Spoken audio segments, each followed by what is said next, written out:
Sometimes God asks you to let go, not to punish you, but to protect you.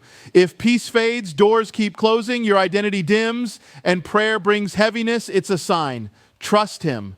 Letting go may hurt now, but obedience opens the way for healing, purpose, and freedom. There are times in life when everything on the outside appears normal.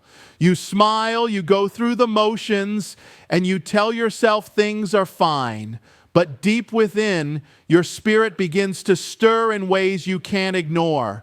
It's not anxiety, it's not fear, it's something deeper, a restlessness that refuses to be silenced. This is what spiritual disruption feels like. It's that inner tension that starts to surface when you're holding on to someone that God may be asking you to release. Spiritual disruption is subtle at first. It often begins with a quiet discomfort during prayer. You kneel, hoping for peace, but instead there's a weight you can't shake off. You open Scripture searching for reassurance, but certain verses stand out like neon signs, not about holding on, but about surrender. You try to rationalize it away. You tell yourself you're overthinking, that you're just going through a rough patch. But still, something feels misaligned. It's as if your soul knows a truth your heart isn't ready to admit. In relationships, especially ones we deeply desire or have invested heavily in, it's easy to confuse attachment with alignment. You may care deeply for someone, enjoy their company, even feel certain that they're meant to be in your life. But if God isn't in the center, like if your spiritual health begins to deteriorate because of that connection, He will begin to stir the waters. That's not punishment, that's protection. Spiritual disruption often manifests in emotional fatigue. You may find yourself constantly drained, even if the person hasn't done anything obviously wrong. You're mentally and spiritually worn out from trying to make things work. Peace becomes something you remember having, not something you currently carry. You try to pray with clarity, but only feel fog. You want to hear from God, but all you sense is this persistent, uncomfortable pull away from what you thought you wanted. At times, spiritual disruption comes with conviction, the kind you don't want to talk about but can't escape. It might be triggered by a sermon, a conversation, or a random moment that strikes a little too close to home. And though you try to brush it off, you can feel it echo, "This isn't it." It's a whisper, not a shout, but it lingers. God speaks through peace, and He also speaks through the lack of it. When you are aligned with His will, there's a sense of calm even in chaos. But when you're out of step, especially when clinging to someone He's asking you to release, your soul begins to ache for realignment. That ache is His mercy. It's an invitation not to loss, but to trust. So if your heart feels heavy, if your spirit feels unsettled, don't rush past it. Pay attention. That disruption may be the very place where God is trying to get your attention, to save you from a future you cannot yet see. There's a point in every journey where you start noticing patterns that can't be explained away by coincidence. You try to move forward, to push through, to fix things, but it's like every door you knock on stays shut. No matter how many times you try to open it, it won't budge. This is the experience of repeated closed doors. And it often comes when God is gently, or sometimes firmly, guiding you away from a relationship that is not meant to last. At first, you might think it's just bad timing. You excuse the tension, the miscommunication, the disruptions in plans. You tell yourself it's normal, that every relationship has seasons. But over time, you realize you're the only one doing the heavy lifting. You're constantly initiating, constantly repairing, constantly compromising, and still progress is nowhere in sight. It's like building a house on sand. The structure won't hold no matter how much effort you put into it. Repeated closed doors show up in different ways. Maybe plans fall apart for no clear reason. Maybe every time you try to move the relationship to the next level, something blocks it, emotionally, spiritually, even circumstantially. You pray for clarity, but instead of peace, you get delay.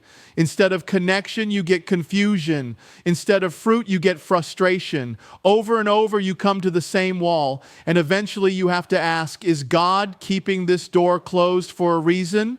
It's difficult to accept that sometimes the answer is yes. We tend to believe that persistence will eventually produce breakthrough. And while that's true in many areas of life, relationships require more than effort. They require divine alignment. And if God isn't in it, if His favor isn't resting on it, then no amount of trying will make it flourish. Closed doors aren't always rejection. Sometimes they're protection. God sees the whole picture, not just the present moment, and in His mercy, He stops what we're too emotionally entangled to stop ourselves. There's a unique kind of weariness that comes from chasing something God never intended you to have. It's not the same as working through struggles with someone God has given you. It's the fatigue that comes from swimming upstream against His will. And He'll let you feel that tension until you're ready to surrender. Not because He wants to punish you, but because He knows the heartbreak that could follow if you continue to force open a door He's been closing for your good. Sometimes the greatest act of love God shows is by not letting something work. When you're in the wrong relationship, no amount of effort, prayer, or planning can override His divine redirection. The sooner you stop wrestling with the closed doors, the sooner you'll be free to walk through the one He's actually opened, the one that leads to peace, purpose, and His perfect timing. One of the quietest, most dangerous signs that God may be asking you to let go of a person is the slow erosion of your identity. It doesn't happen overnight, it's gradual, a slow fade that begins when you start compromising little parts of who you are to keep someone else close. At first, it might even seem harmless. You shift your interests to match theirs. You downplay your values to avoid conflict. You stop speaking up when something feels off because you're afraid of rocking the boat. Bit by bit, you stop recognizing yourself. Losing your identity in a relationship doesn't always look dramatic. Often it looks like silence. It looks like withholding your voice when you used to be bold. It looks like shrinking back when you were once passionate and purpose-driven. It looks like being so focused on keeping the relationship alive that you forget the life God has called you to live. And somewhere in the middle of all the emotional negotiations, you realize you're not growing, you're diminishing. This kind of internal disconnection is more than emotional, it's spiritual. God created you with intentionality, with a voice, a purpose, a uniqueness that reflects His image. When a relationship begins to mute that, it's a red flag. You were never meant to lose yourself trying to hold on to someone else. Any connection that causes you to bury your calling, abandon your values, or lose your joy is not a connection that's rooted in God's design. Sometimes we stay because we fear who we'll be without the person. We cling to the relationship because it's familiar, even if it's quietly destructive. But in doing so, we trade authenticity for attachment. We begin to shapeshift, hoping that by becoming what they need, we won't be left behind. But if love requires you to become someone you're not, it's not love. It's fear wearing a mask. God doesn't call us to relationships that strip us of who we are in Him. The right person will never require you to compromise your identity. They will complement it. They'll celebrate the parts of you that are aligned with God's purpose. But when you find yourself constantly editing who you are to fit into someone else's world, it's time to pause. That internal discomfort is often the Holy Spirit whispering that this isn't where you're meant to stay. The more you stay where you don't belong, the harder it becomes to remember who you are. And yet, even in that fog, God is still calling you back to yourself. He's not asking you to abandon love. He's asking you to return to His love, the kind that restores your voice, revives your spirit, and reminds you that you are already whole in Him. Letting go of someone who causes you to lose yourself isn't failure. It's faith. And it might be the first step back to becoming who you were always meant to be. There's a sacred weight that comes when you pray and sense that God is speaking, not through a booming voice or a dramatic sign, but through a quiet conviction that settles in your spirit and refuses to leave. It's not always the answer you were hoping for. Sometimes it's the exact one you were trying to avoid, but deep down you know it's Him. You know He's asking you to surrender something or someone you've been holding on to with all your heart. Conviction through prayer is one of the clearest ways God communicates when something is misaligned. You kneel with hope, asking for direction, and what you feel isn't peace but pressure, not from anxiety, but from divine discomfort. You try to pray for the relationship to work out, but your words feel hollow. Your spirit hesitates. Each time you ask for clarity, you don't see a path forward, only a recurring sense that this isn't it. And no matter how many ways you try to reframe the situation, that conviction doesn't lift. It's easy to want prayer to confirm our desires. We ask God for signs, for reassurance, for miracles, but sometimes the most loving thing He does is interrupt our prayers with truth. He doesn't always answer by changing the situation. Sometimes He answers by changing our hearts. And in that shift, there's often a still unshakable awareness that staying with this person is not in alignment with His will. You might wrestle with it. You may try to bargain and promising to fix things, to be more patient, to try harder. You might even experience temporary peace when you suppress what God is showing you.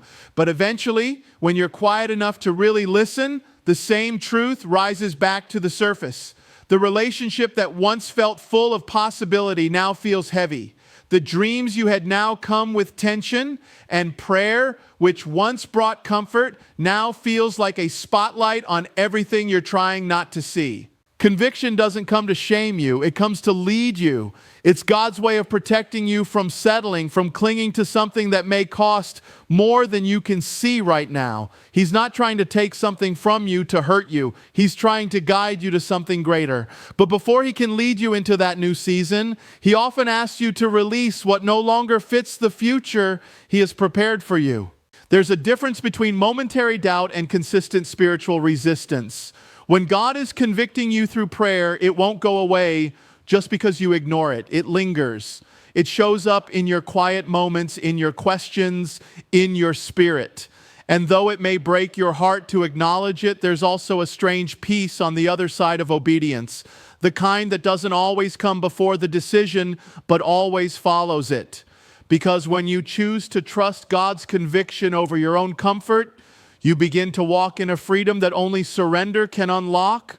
There are moments when God speaks to us directly in prayer or through Scripture, but sometimes He confirms His message through the people around us.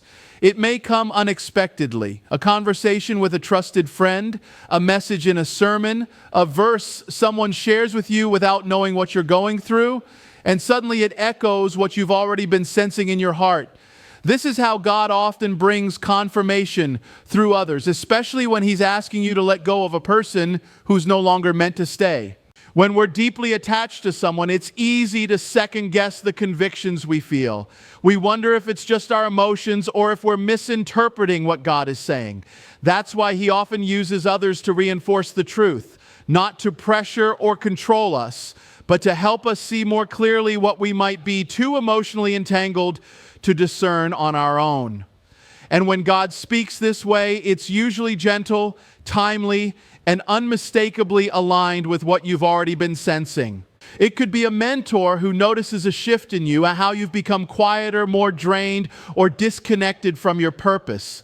They may gently ask questions that open your eyes to what's really happening in the relationship, or it could be a friend who doesn't know the details, but says something that hits straight to the heart. You find yourself thinking, how did they know? But they didn't. God did. He placed the words on their heart to confirm what He's been showing you all along. Sometimes the confirmation comes through repeated themes. You keep hearing the same message in different places. Let go. Trust God. Don't settle. It's not just a coincidence. It's divine repetition. The Holy Spirit is speaking, and He's using the voices around you to make sure you don't miss it. That's His love at work, pursuing you through the counsel of others, not to control your decision, but to remind you that you're not alone in it. It's important to discern who these confirming voices are. Not every opinion is from God, but when the message comes from those who walk closely with Him, people who pray, who listen, who care more about your growth than your comfort, you can usually sense the difference. Their words carry weight, not because they're loud, but because they align with God's heart and with what He's already been whispering to your soul. Sometimes we wait for a dramatic sign when God is already speaking in subtle but powerful ways. The people He places in your life are part of that voice. And if their message reflects what you've been feeling, that this relationship is draining your spirit, pulling you away from your calling, or simply not bearing good fruit, it may be the confirmation you've been asking for. God never asks you to let go without also giving you the grace to do it. And often that grace shows up in the form of someone else gently helping you see what you couldn't see alone. Growth is a natural part of any relationship that is aligned with God's purpose. When you're walking in step with someone who is meant to be in your life, there's movement, forward motion, spiritual sharpening, a sense of becoming more of who God created you to be. But when you're connected to someone who isn't meant for your future, growth begins to slow down. And not because you've stopped trying, but because the relationship itself becomes a weight instead of a wing. Delays in your growth can be subtle. You might still be doing all the right things and attending church, praying, serving, dreaming, but something feels off. You're not as passionate as you used to be. Your vision feels blurry. You start to feel stuck. It's not a lack of ambition, it's a spiritual stagnation. And often it's tied to the person you're holding on to. You begin to realize that instead of lifting you, they are draining you. Instead of building with you, they are holding you back. In a God-aligned relationship, growth is mutual. You both push each other toward purpose.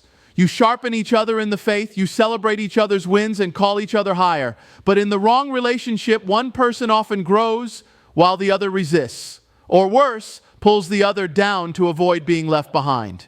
You may feel guilty for wanting more or ashamed for outgrowing the space you once fit into. But the truth is, when God is growing you, He's also pruning your environment. And that includes relationships that can't sustain the new you. Sometimes the delay in growth looks like distraction.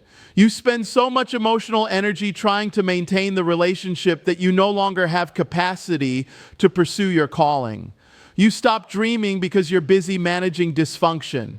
You stop stepping out in faith because you're afraid of leaving someone behind. And slowly your growth becomes optional instead of essential. But God never created you to stay small. His purpose for your life will always involve expansion, even if it means leaving behind what's familiar.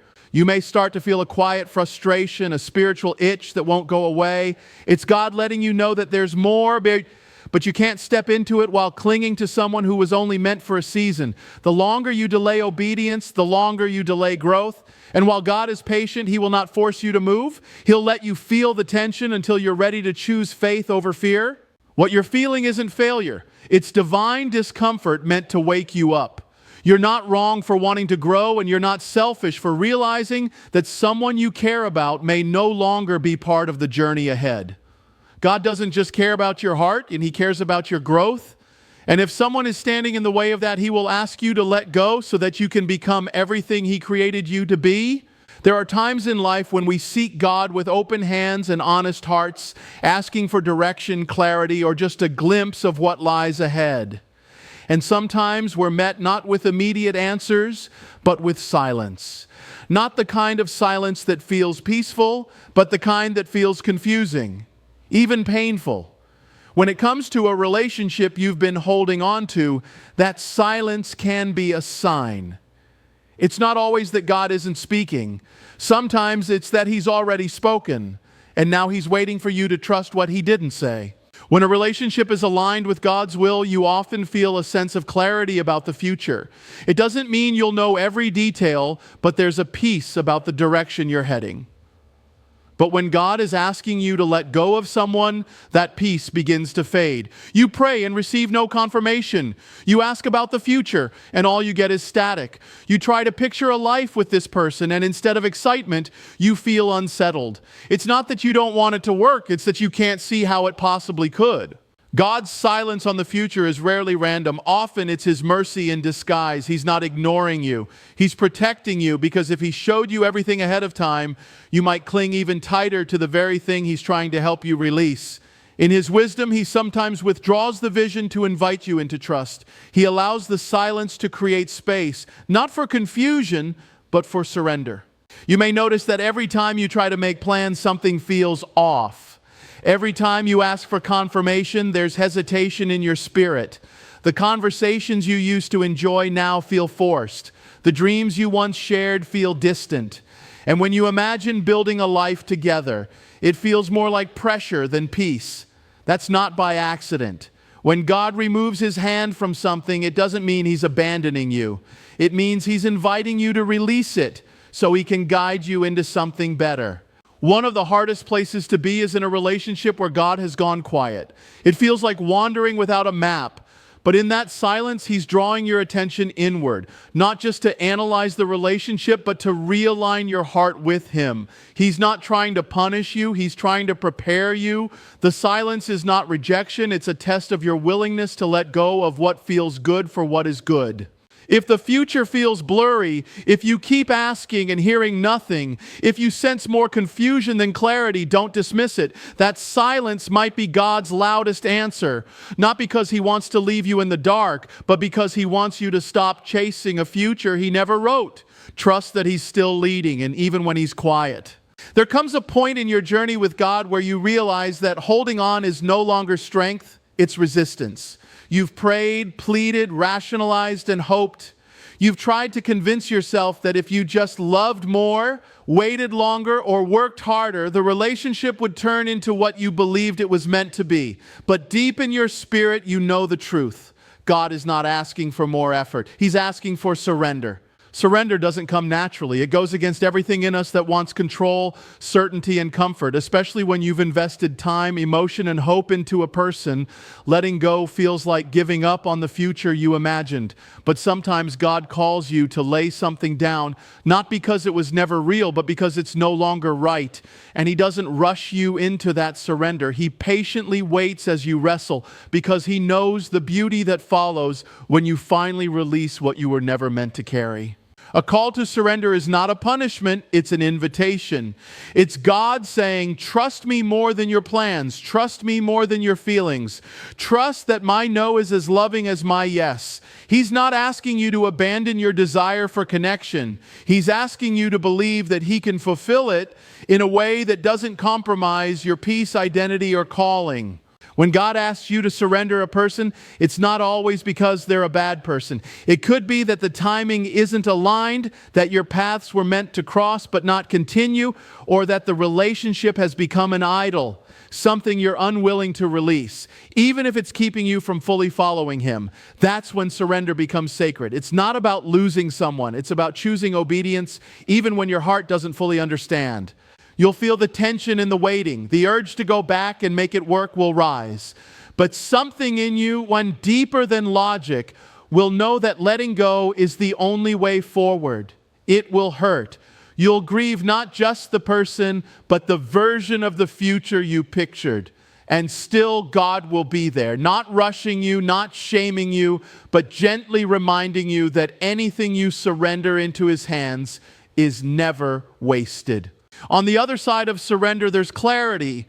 There's peace that doesn't always come immediately, but grows with time. You start to feel lighter, more aligned, more open to what God has for you. The silence that once felt heavy now becomes stillness. The confusion gives way to trust. And while the loss may still echo, it no longer defines you. Because when you surrender, you're not walking away empty-handed. You're walking away free, with hands open for the better that God is ready to place in them.